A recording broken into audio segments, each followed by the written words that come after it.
to another episode of the Knitting Jungle podcast. My name is Sarah, in case you're new here, and I'd like to thank you all for joining me here today.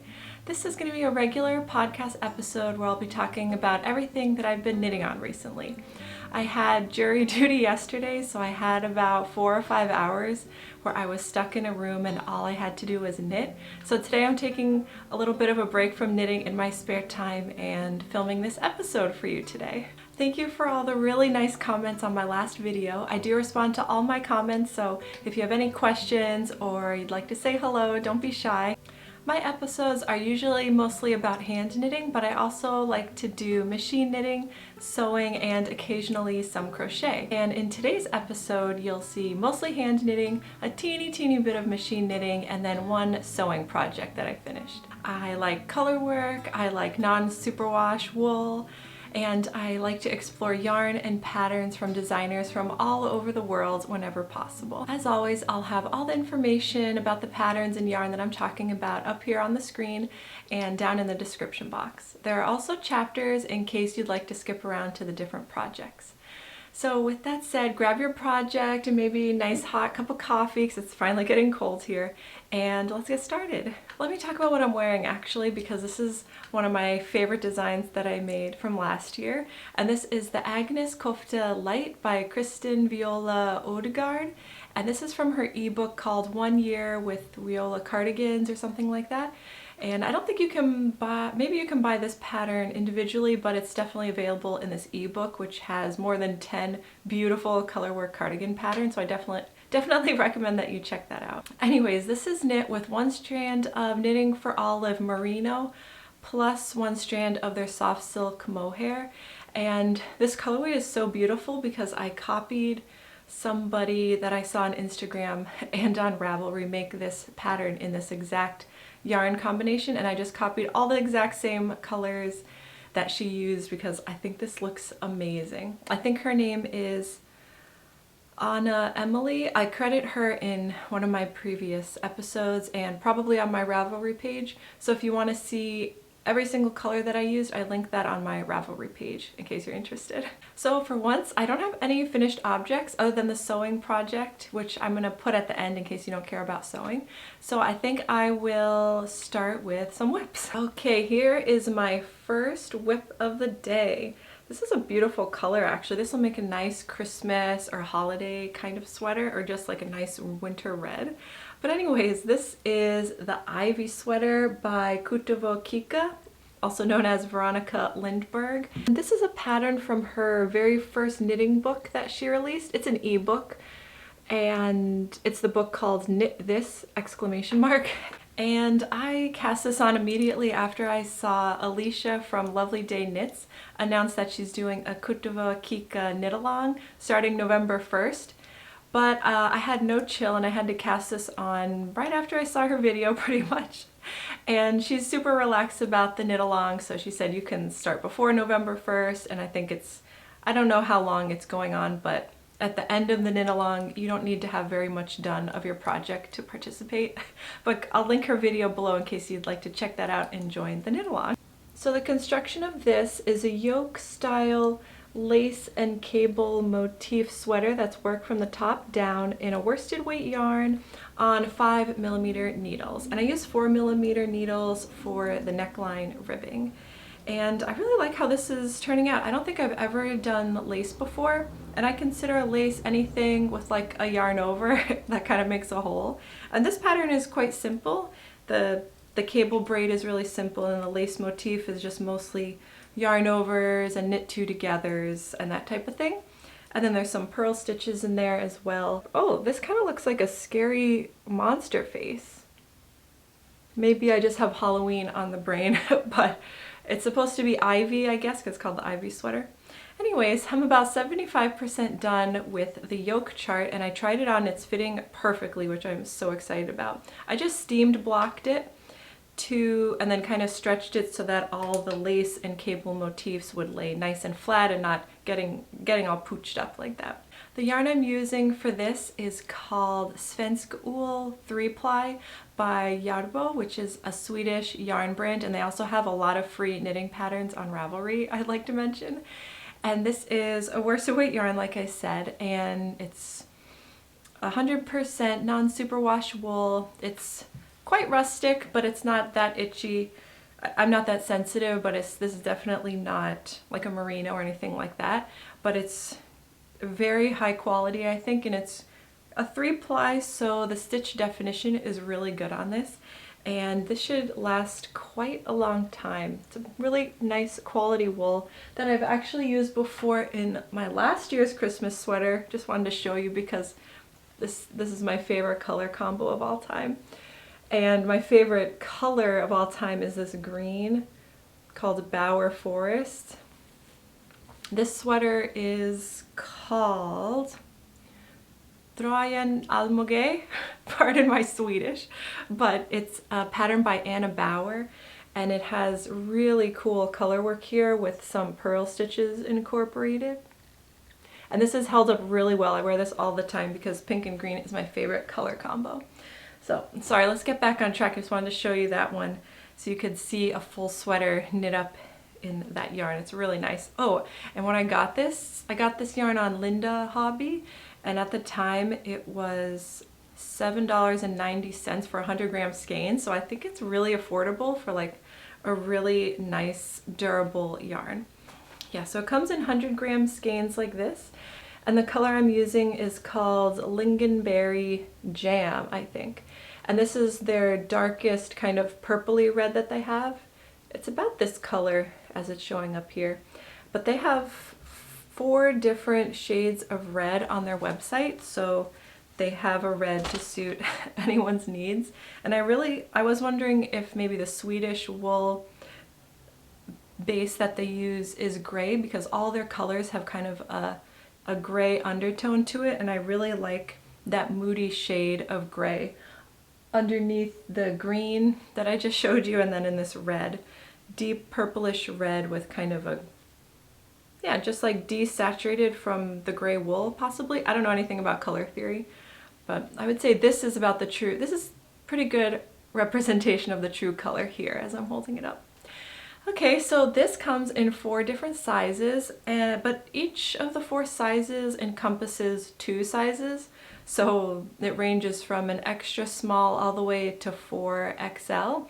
So for example, size 1 is size extra small and small. So I'm making the second grouping of sizes, which is medium/large. And let me tell you a little bit about the bust circumference, the finished bust circumferences.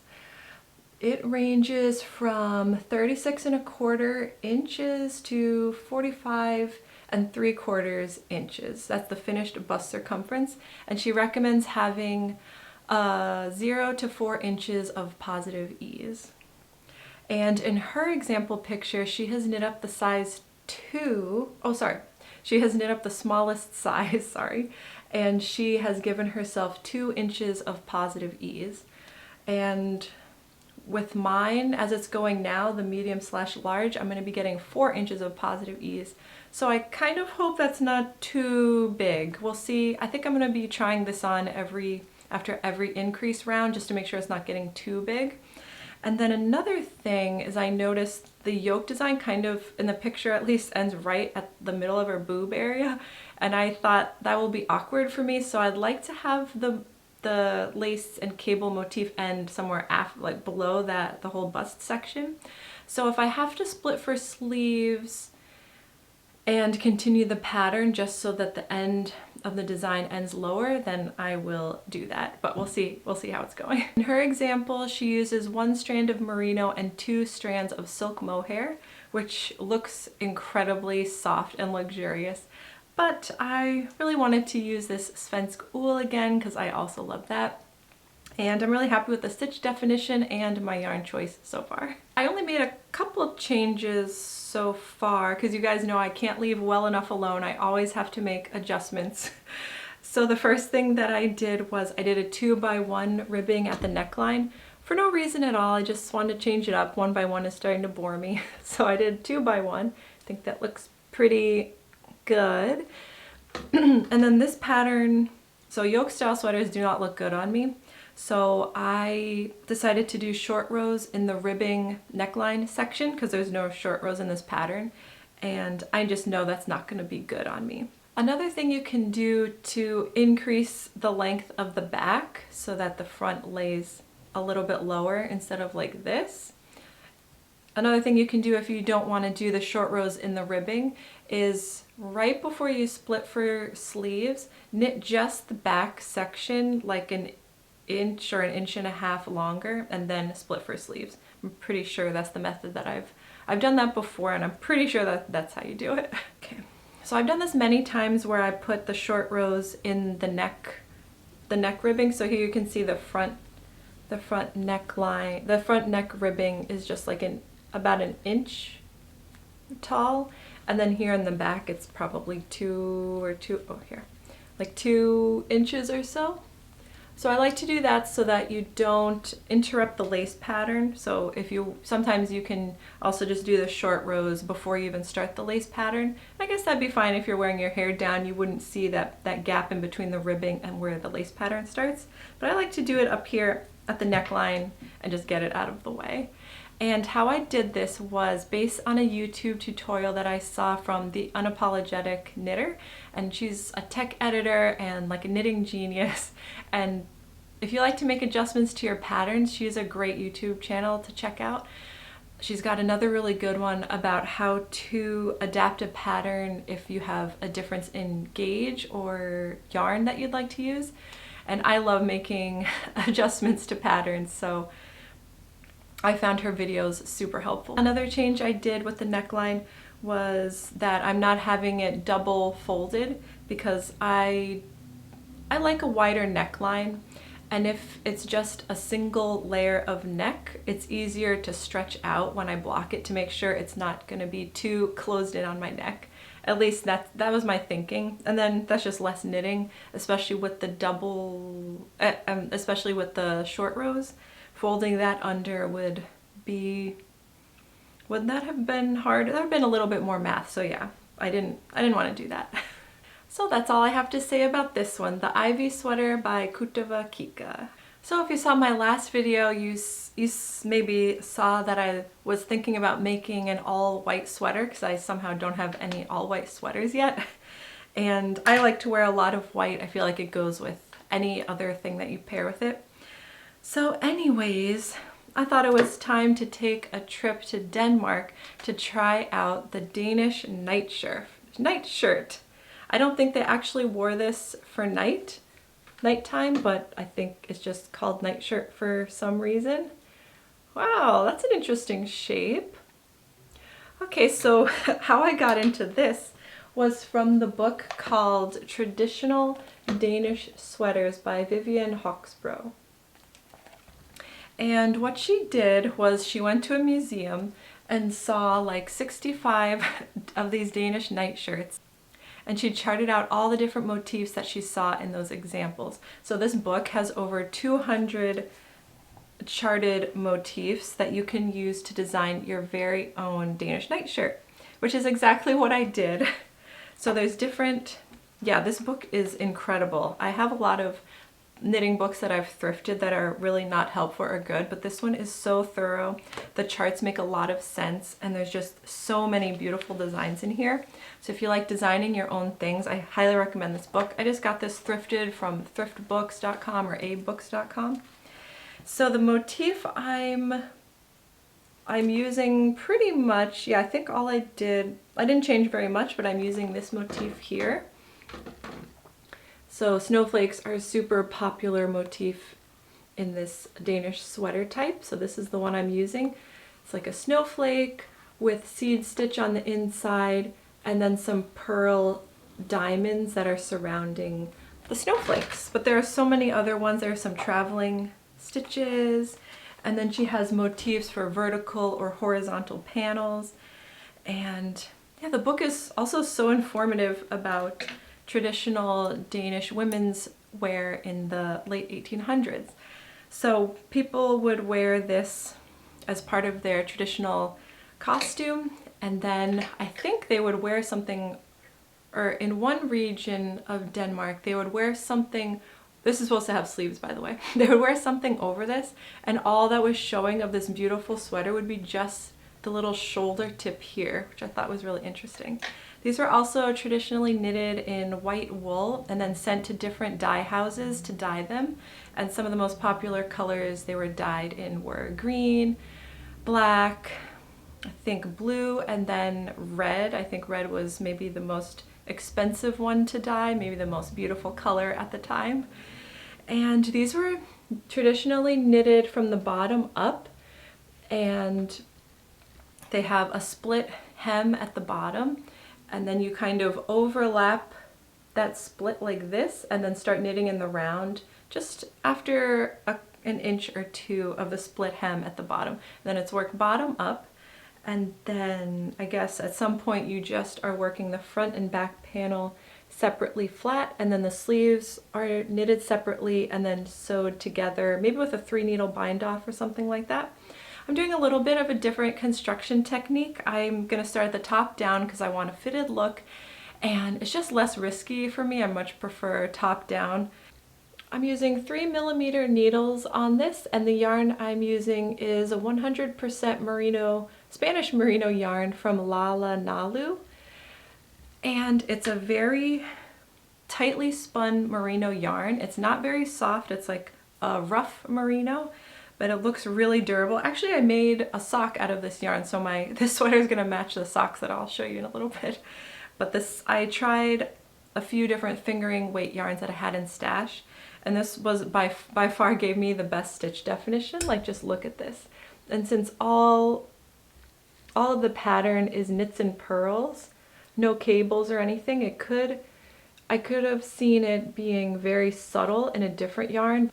But in this yarn, you can really see the snowflake pattern, I think. So to design this, I made a gauge swatch and then just measured on myself how wide I wanted the neckline and calculated how many stitches this neckline was going to be. And then I calculated how wide I wanted the straps. And then I just basically went on Stitch Fiddle and spent several hours having fun and playing around with the motifs and making a design that I thought would be amazing and to fit the number of stitches that I was going to have in the body circumference. I actually started out pretty wide here. You'll see when I just tried this on, and I didn't really need to do this like gusset here in the underarm. And then I'm doing waist, oh sorry. So this is all extra inches here at the underarm, and then there's waist shaping here at the side seam. And I just tried this on, and it's way too big at the underarms. I guess I thought I didn't need as much positive ease as I thought I did. I just needed probably 0 ease. So don't worry, I've cut and sewed my knits before, so that will be a fix that I do sometime after this. But besides that, it fits really well, I think. It's pretty fitted, not too loose, not too tight. And then the waist shaping is going well after this whole fiasco. And this is going to be a cropped sweater, so I can wear it with high-waisted skirts and pants for winter.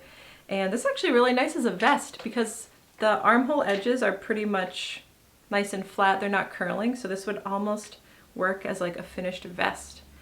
But I don't think I wear vests, so I'm probably gonna have to make sleeves. And I'm gonna do that by picking up stitches, and then I might need to do short rows to make some type of sleeve cap. I haven't figured that out at all yet. I haven't designed the motif for the sleeves. I think it's gonna be some more of this snowflake motif, but that's something I'll have to figure out at a later date. So how I started this was right here on the tip of the shoulder, so right here. And I think it's called Judy's Magic Cast On, where you cast onto 2 needles at once, so you have 2 rows of live stitches. And then I knit the front first from the first set of needles, and I knit the front flat. It was mostly just the shoulder strap here, and then I cast on a bunch of stitches for the front neckline.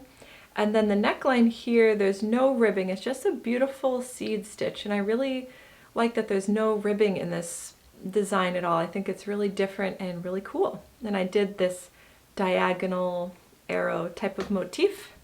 And then for the back, I did the mirror image of that diagonal motif.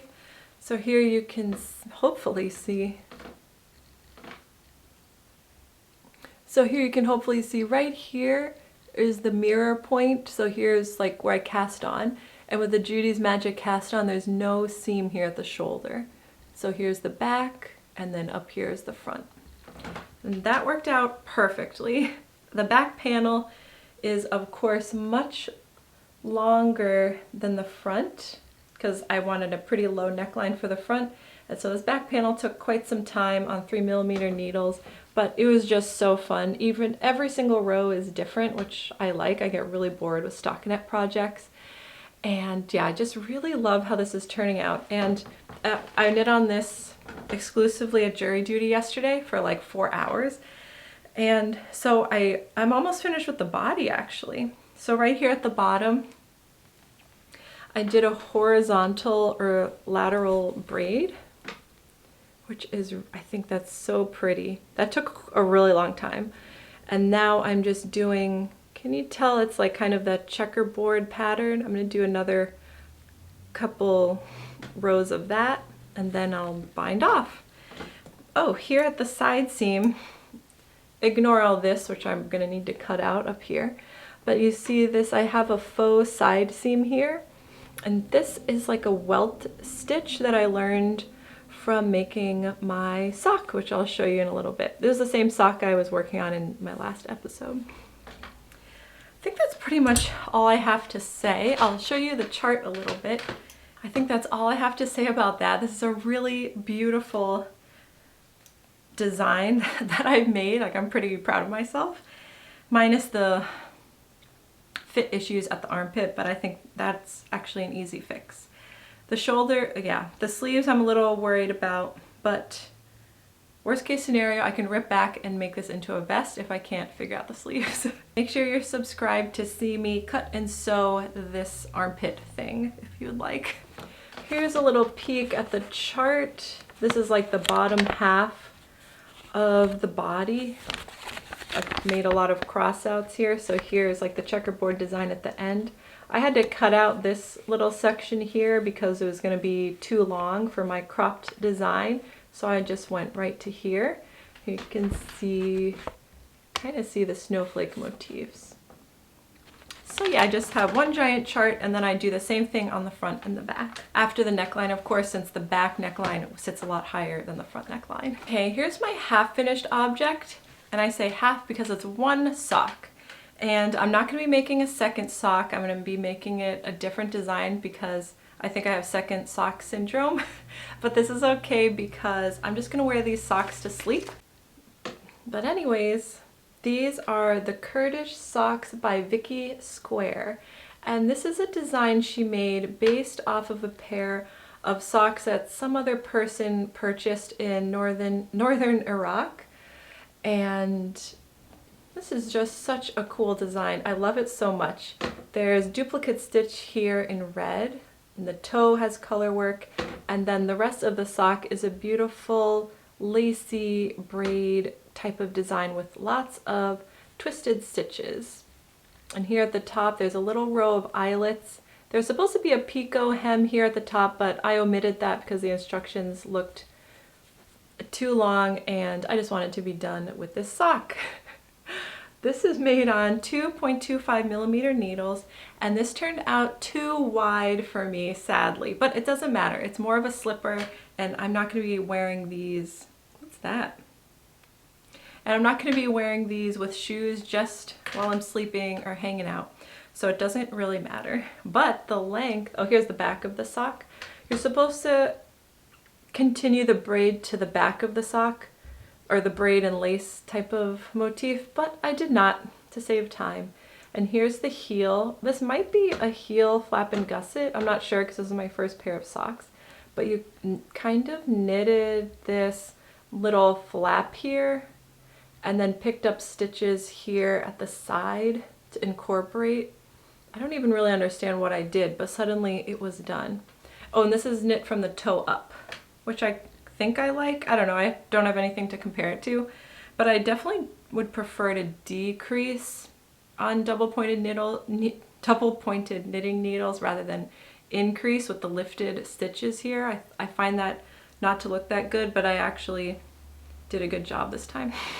This is in the same yarn as the sweater I just showed you. It's 100% merino wool that's very tightly spun, and I think it's making a perfect sock yarn. Because it is so tightly spun, I think it's quite durable. It kind of feels like a very soft cotton, actually. The black and red yarn, I just used some scraps of what I had. The black is Hillesvåg Vilje, which is a fingering weight lamb's wool, and then the red is the Woolly Thistle Rambler yarn in their color Trillium, and that is an all-natural sock yarn, which I've made slippers out of before, and I really like those. Actually, I'm wearing them right now. I've shown these a million times, but I'm just so proud of them. The original socks were very long, probably coming up to your calf, I guess, but I was getting tired of making the sock, so I just made it about this size, which I think is acceptable. Like, it doesn't look like I got too lazy, I think. It looks like I actually finished the job. And yeah, I think that's pretty much all I have to say. The pattern was so well written. There were some parts where it seemed like a little bit weird, but I just trusted it and it all worked out. So yeah, I'd recommend this pattern. Oh, and then there's the welt stitch that I used on my sweater. You see that big ridge here on the side seam type of area? I think that's a really cool feature. And I'm assuming it's like a reinforcement stitch at the weak point of the sock, but I'm not sure. Let me know if you do know about that. So since the leg is too wide, like starting from the back ankle part, I'm just gonna make a little pleat, or maybe 2 pleats here, and just take in that ankle. No problem there. Okay, moving right along to my next WIP. So I'm making mittens for everyone in my family. I did my older daughter's mittens. Wow, these have softened up so well. This is in Hillesvåg Ask, and I already talked about this in my previous episode, just wanted to show you the same colors reworked into my younger daughter's mittens, which are these. Oh, these are so cute. So this is the good mitten. Actually, this is not that good. I just made my own pattern, and when I was decreasing towards the top, I did a really bad job. Like, I was decreasing in the middle of the palm. No one will, oh no, I also messed up the pattern right here. Oh well, you know, you never know if she's even gonna wear these, so. But the thumb turned out okay. I had a thumb disaster on my last one, so that's nice. Oh, and I did duplicate stitch here. Really like how that pops.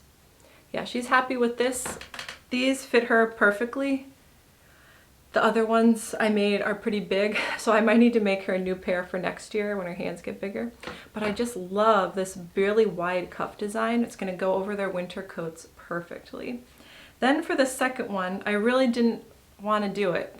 So I decided to try something a little bit new to keep my mind interested. And I thought I would try to do this part on the knitting machine. So what I did, I didn't make a punch card for this. I just did it all manually. So what I did on each row was I would put all of the contrast color, this dark blue color, I would put those needles in hold position and then knit across with just the main background color. And then I would manually go in and knit all of those held stitches in the dark blue color. I don't know if that makes sense, but that's what I did. And on the knitting machine, your work faces away from you, so you're always looking at the back of the work. And so this was a lot faster than knitting it by hand, maybe 50% faster. And I was definitely speeding up a lot towards the end. And that was really cool because making a punch card takes a lot of time. So I was kind of wondering like how much faster it would be to manually knit those colorwork contrast colors compared to knitting it by hand. And it was faster. Anyway, so at the end, here you can see the waste yarn I didn't take off yet, this white stuff. This is the waste yarn from the knitting machine. Okay, so then I took this off the machine and the grand reveal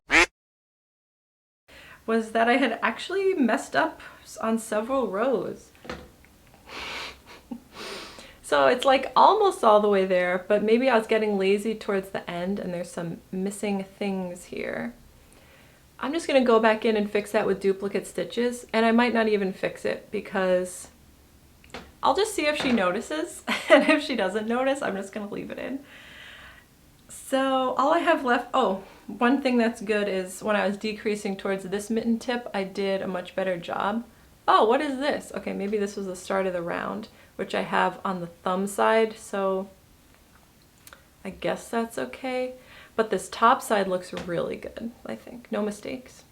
So I just have these stitches on hold for the thumb, so I'll pick up around this hole and knit her thumb. Then I think I'll be done, minus the duplicate stitch here in gold. And hopefully she wears it. That's the one thing. That's why I'm a selfish knitter. You never know if these people are gonna wear what you make.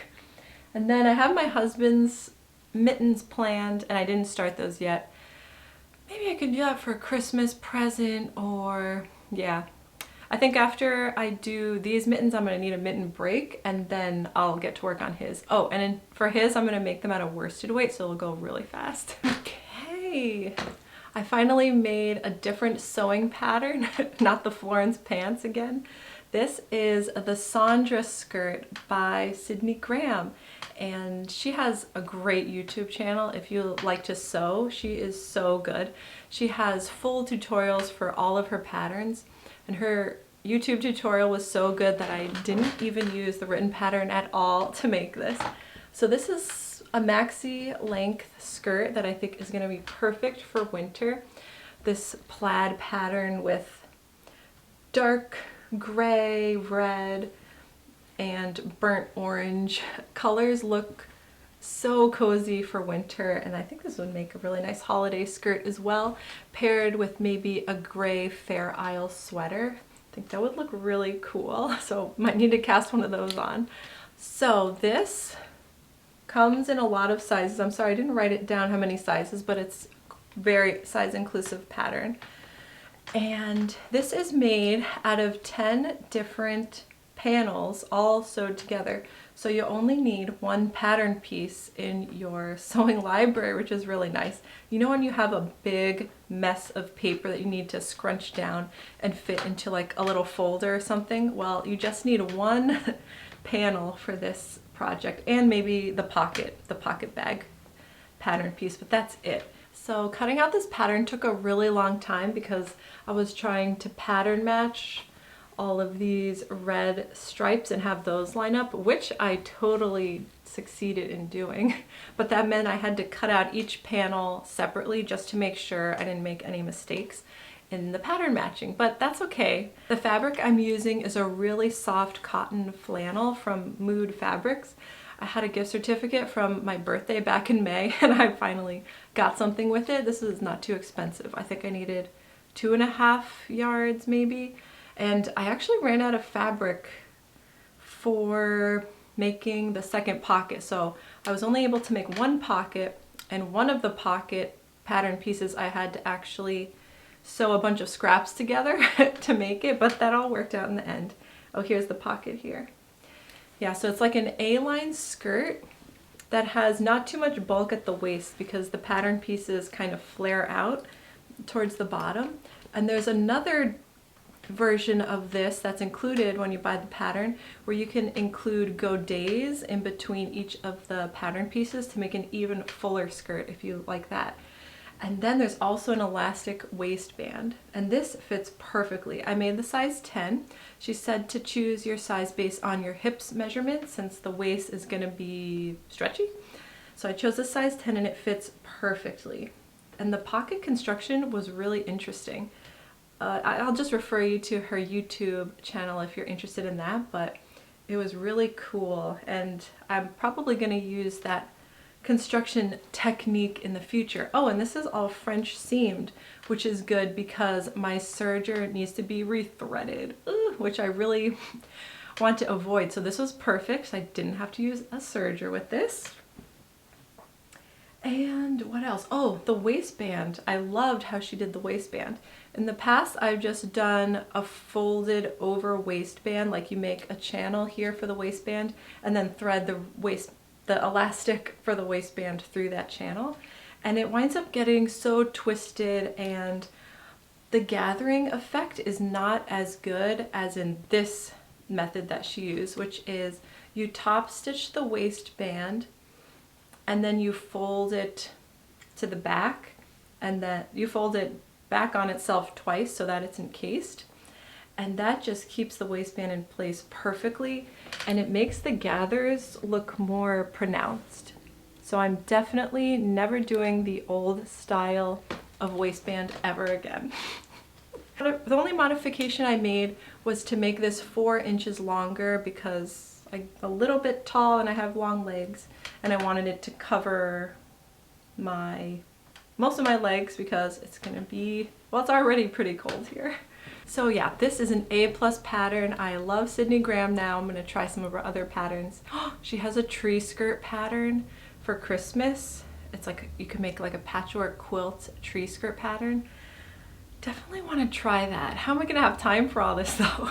In that same order from Mood, I got fabric to make another one in a white cotton poplin. And I love wearing white. It pairs with all of my sweaters, so that's the one I'm gonna be making next. So that's all I have to share today. I hope this one was a little shorter than the others. I think it's only been 3 weeks instead of 4, so that's probably for the best. If you like this video, make sure to give it a thumbs up to support my channel, and consider subscribing if you'd like to see what I'm up to next time. I feel pretty good with the amount of WIPS that I have. I feel like it's a little bit under control. But let me know how many WIPS you have on the needles right now. Do you like to knit one thing at a time, or do you like to have different projects of varying difficulty depending on your mood? Let me know in the comments below. Thank you so much for watching. I hope you liked today's episode, and I hope to see you again here next time. Bye!